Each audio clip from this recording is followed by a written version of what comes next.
Hello everyone, excellent study में आपका स्वागत है। आज हम बात करेंगे विभिन्न सूचकांकों और अंतर्राष्ट्रीय रिपोर्टों में भारत की जो स्थिति है उस संबंध में, और जानेंगे कि यह जो रिपोर्ट और सूचकांक है किसी भी गवर्नमेंट एग्ज़ाम के लिए कितना और क्यों महत्वपूर्ण है। तो चलिए दोस्तों, चलते हैं, देखते हैं सूचकांक रिपोर्ट में भारत की स्थिति क्या है। तो दोस्तों, सबसे पहला रिपोर्ट है मानव विकास सूचकांक यानी कि human development index SDI rank 2019। तो दोस्तों, सबसे पहले हमें यह सूचकांक है या रिपोर्ट अगर पढ़ना है, एग्ज़ाम की दृष्टि से पढ़ना है, तो सबसे पहले हम देखेंगे कि जो यह मानव विकास सूचकांक रिपोर्ट है उसे कौन जारी करता है और इसके क्या क्या मापदंड है और इसमें भारत की स्थिति क्या है और इसमें पहले नंबर पर कौन है। तो दोस्तों, अभी हम देखेंगे कि मानव विकास सूचकांक रैंक 2019 में दोस्तों यह जो दुनिया भर में कुछ मापदंडों के आधार पर इसमें जो है मानव की स्थिति को बताता है कि जो मानव का विकास अभी तक कहाँ पर पहुँचा है, और इसी प्रकार यह सूचकांक देश के मानव विकास की रैंकिंग को तय करने के लिए 3 मानदंडों का उपयोग किया जाता है। तो ये मानदंड क्या है तो देखते हैं। तो दोस्तों, यह जो मानव विकास सूचकांक जो मानव विकास की रिपोर्ट विकास की स्थिति को बताता है, उसमें इसके मानदंडों में शामिल है जीवन प्रत्याशा और शिक्षा, जिसमें विद्यालय के औसत वर्ष और विद्यालय के प्रत्याशित वर्ष, फिर इसी प्रकार से है इसके और मानदंड जो है जीवन स्तर।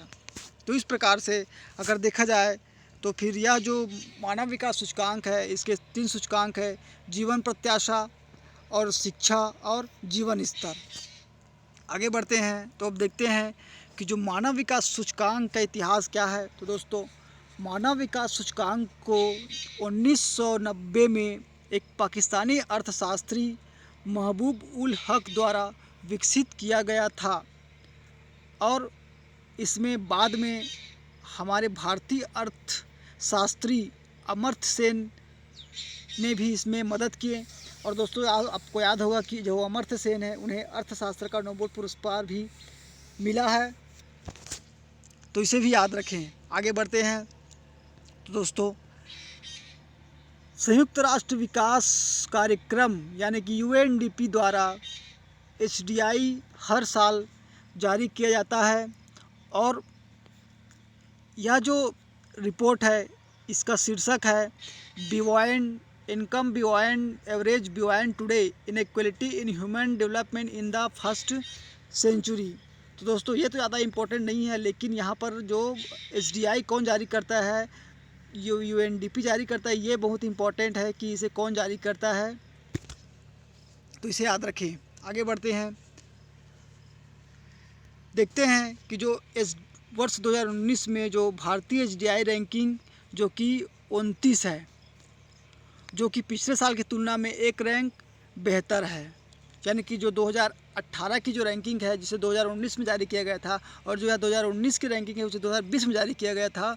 तो इस प्रकार से जो 2019 वर्ष 2019 में जो मानव विकास सूचकांक में भारत की रैंकिंग 2129 है, और पिछले वर्ष में 130 था। फिर इसमें देखें तो इसमें 189 देश शामिल थे, और ये सबसे इम्पोर्टेंट तथ्य है कि टॉप में कौन है। तो टॉप में कौन है, यहाँ पर नॉर्वे है, और सबसे निचले स्थान पर बुरुंडी है, जो कि दक्षिण साउथ जो अफ्रीका महाद्वीप का एक देश है। फिर यहाँ पर देखें तो फिर मानव विकास रिपोर्ट ने 2014 में एक असमानता समायोजित मानव विकास सूचकांक शुरू किया था, और वर्ष 2019 में भारत की जो स्थिति SDI रैंकिंग है वह 130 है।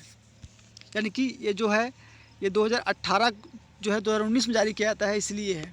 इसमें आप कन्फ्यूजन मत होना कि जो यहाँ पर पूछ दे कि 2019 में भारत की स्थिति क्या थी, 129 है, और 2018 की स्थिति है वह है 130 है, तो इसे याद रखें।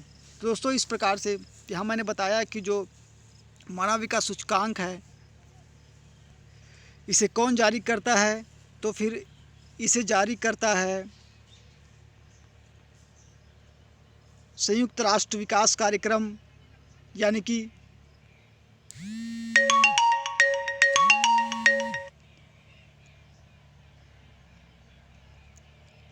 UNDP। आगे बढ़ते हैं।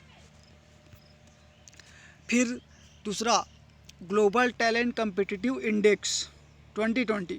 तो देखें कि सबसे पहले इसे जारी कौन करता है? तो इसे जारी करता है बिजनेस स्कूल इंसिड द्वारा एडेको और गूगल के सहयोग से जारी किया गया है। और इसमें जो भारत की स्थिति है वह है 72 है और इसकी टॉप जो कंट्री है वह है स्विट्ज़रलैंड है। तो इसे आप दोनों को याद रखें कि ग्लोबल टैलेंट कम्पिटिटिव इंडेक्स 2020 में भारत कितने स्थान पर था? तो भारत 72वें स्थान पर था और इसमें टॉप में कौन था? तो स्विट्ज़रलैंड। फिर आगे बढ़ते हैं। फिर यहाँ पर देखते हैं कि ease of doing business ranking 2019। तो दोस्तों ये बहुत ही इंपॉर्टेंट है। तो दोस्तों यह जो ease of doing business rank है उसे विश्व बैंक द्वारा जारी किया जाता है। तो दोस्तों भले साल बदलते रहेंगे, 2019 है तो 2020 हो जाएगा, 21 हो जाएगा, 22 हो जाएगा, लेकिन जो इसे जारी करने वाला संस्था है वो तो वही रहेंगे। तो इसे आप याद रखना कि जो ease of doing business index है, रैंकिंग है, उसे कौन जारी करता है? तो उसे विश्व बैंक जारी करता है। और इसमें जो भारत की स्थिति है तो इसमें कहा गया है कि जो भारत इस रैंकिंग में बहुत अच्छी तरक्की कर रहा है, यानी कि भारत 2019 में भारत जो है 63वें स्थान पर है, जो कि पिछले वर्ष की रैंकिंग में 14 स्थान का सुधार है। और 2017 से 2020 तक न्यूजीलैंड इस रैंकिंग में क्या है? शीर्ष पर, यानी कि टॉप रैंकिंग में यहाँ पर शीर्ष में पर है और दूसरे पर सिंगापुर है। तो इस प्रकार से इसे याद रखना कि जो ease of doing business index है इसे कौन जारी करता है? तो इसे विश्व बैंक जारी करता है। और भारत की स्थिति है 163वां है और जो पहले स्थान पर है वह न्यूजीलैंड है और दूसरे पर है सिंगापुर। आगे बढ़ते हैं। फिर यहाँ पर है ग्लोबल कम्पिटिटिव रिपोर्ट 2019। तो दोस्तों ग्लोबल कम्पिटिटिव जो रिपोर्ट है उसे कौन जारी करता है? तो सबसे पहले देखते हैं कि इसको कौन जारी करता है। तो इसे जारी करता है विश्व आर्थिक मंच द्वारा इसे जारी किया जाता है। और भारत की जो स्थिति है वह 68वें स्थान पर है, यानी कि जो भारत 2019 में 10 स्थान खिसक गया है, जो कि एक अच्छी स्थिति नहीं है। फिर देखें कि इसमें सबसे टॉप में कौन है? तो टॉप में है सिंगापुर है और इसके बाद जो है अमेरिका और हांगकांग है। और यह रिपोर्ट पहली बार 2014 में प्रकाशित किया गया था और यह जो रिपोर्ट है 12 पैरामीटर के आधार पर बनाई जाती है। तो देखते हैं यह 12 पैरामीटर कौन कौन से हैं। तो यहाँ पर है रैंक पैरामीटर जो है उच्च शिक्षा एवं प्रशिक्षण, अच्छा स्वास्थ्य एवं प्राथमिक शिक्षा, नवाचार, उचित बुनियादी ढांचा, सबसे परिष्कृत उत्पादन प्रक्रियाओं का उपयोग करके नए माल का उत्पादन। फिर है मौजूदा तकनीकी का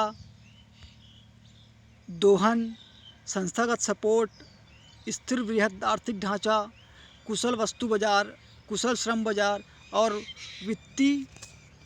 विकसित वित्तीय बाजार। फिर देखते हैं ग्लोबल जेंडर गैप रिपोर्ट 2020। तो दोस्तों जो ग्लोबल जेंडर रिपोर्ट है तो देखते हैं कि इसे कौन जारी करता है। तो जो ग्लोबल जेंडर गैप रिपोर्ट है उसे वर्ल्ड इकोनॉमिक फोरम द्वारा प्रकाशित किया जाता है, जो 5 पैरामीटर पर आधारित होता है। तो देखते हैं कि इसकी जो पैरामीटर है कौन कौन सी है। तो इसकी जो पैरामीटर है वह है राजनीतिक सशक्तिकरण, पॉलिटिकल एम्पावरमेंट, आर्थिक भागीदारी एवं अवसर, इकोनॉमिक अपॉर्चुनिटी एवं पार्टिसिपेशन और शिक्षा प्राप्ति, एजुकेशन अचीवमेंट और हेल्थ एंड सर्वाइवल। और रैंक की बात करें अगर भारत की, तो इसमें भारत 112वें स्थान पर है, जो पिछले वर्ष से 4 स्थान खिसका है। और इसमें अगर देखें तो भारत की तुलना पड़ोसी देशों से करें तो फिर भारत जो है वह चीन, नेपाल, श्रीलंका और बांग्लादेश से पीछे हैं। और टॉप की बात करें तो टॉप में इसमें है आइसलैंड है जो सबसे अधिक लिंग तटस्थ देश है, और इसमें सबसे कम क्या बोलते हैं जेंडर गैप की बात करें तो यहाँ पर यमन सबसे कम है, यानी कि जो है यमन में सबसे अधिक लैंगिक असमानता है, यानी कि यहाँ महिलाओं के साथ बहुत भेदभाव होता है। फिर देखते हैं, फिर छठा आपका इंडेक्स रिपोर्ट है वर्ल्ड इकोनॉमिक आउटलुक रिपोर्ट। तो इसे जारी कौन करता है, तो इसे अंतर्राष्ट्रीय मुद्रा कोष IMF जारी करता है, और यह रिपोर्ट जो है वैश्विक अर्थव्यवस्था के प्रदर्शन के बारे में भविष्यवाणी करता है। और इसके भविष्यवाणी के अनुसार अप्रैल 2020 की विश्व आर्थिक आउटलुक रिपोर्ट कहती है कि 2020 में जो वैश्विक अर्थव्यवस्था है वह 3% सिकुड़ने का अनुमान है। और भारत की अगर बात करें तो भारत में जो 2020 में जो वैश्विक अर्थव्यवस्था है वह 1.9% से बढ़ेगी, जबकि 21 में 7.4% से ग्रोथ करेगी।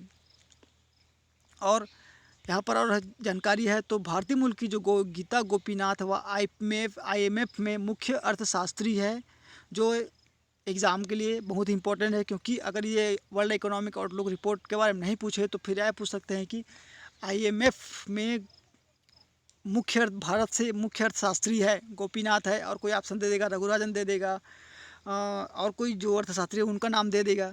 तो इसे याद रखें कि जो IMF में जो मुख्य अर्थशास्त्री है भारत से वो कौन है, गीता गोपीनाथ।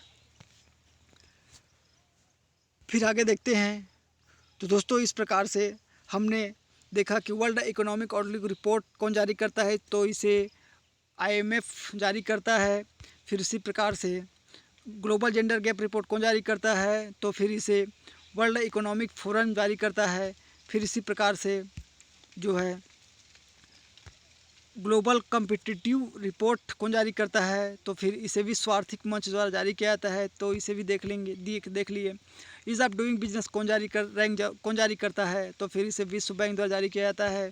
फिर इसी प्रकार से जो ग्लोबल टैलेंट कम्पिटिटिव इंडेक्स कौन जारी करता है, तो इंसीड द्वारा जारी किया जाता है गूगल के सहयोग से।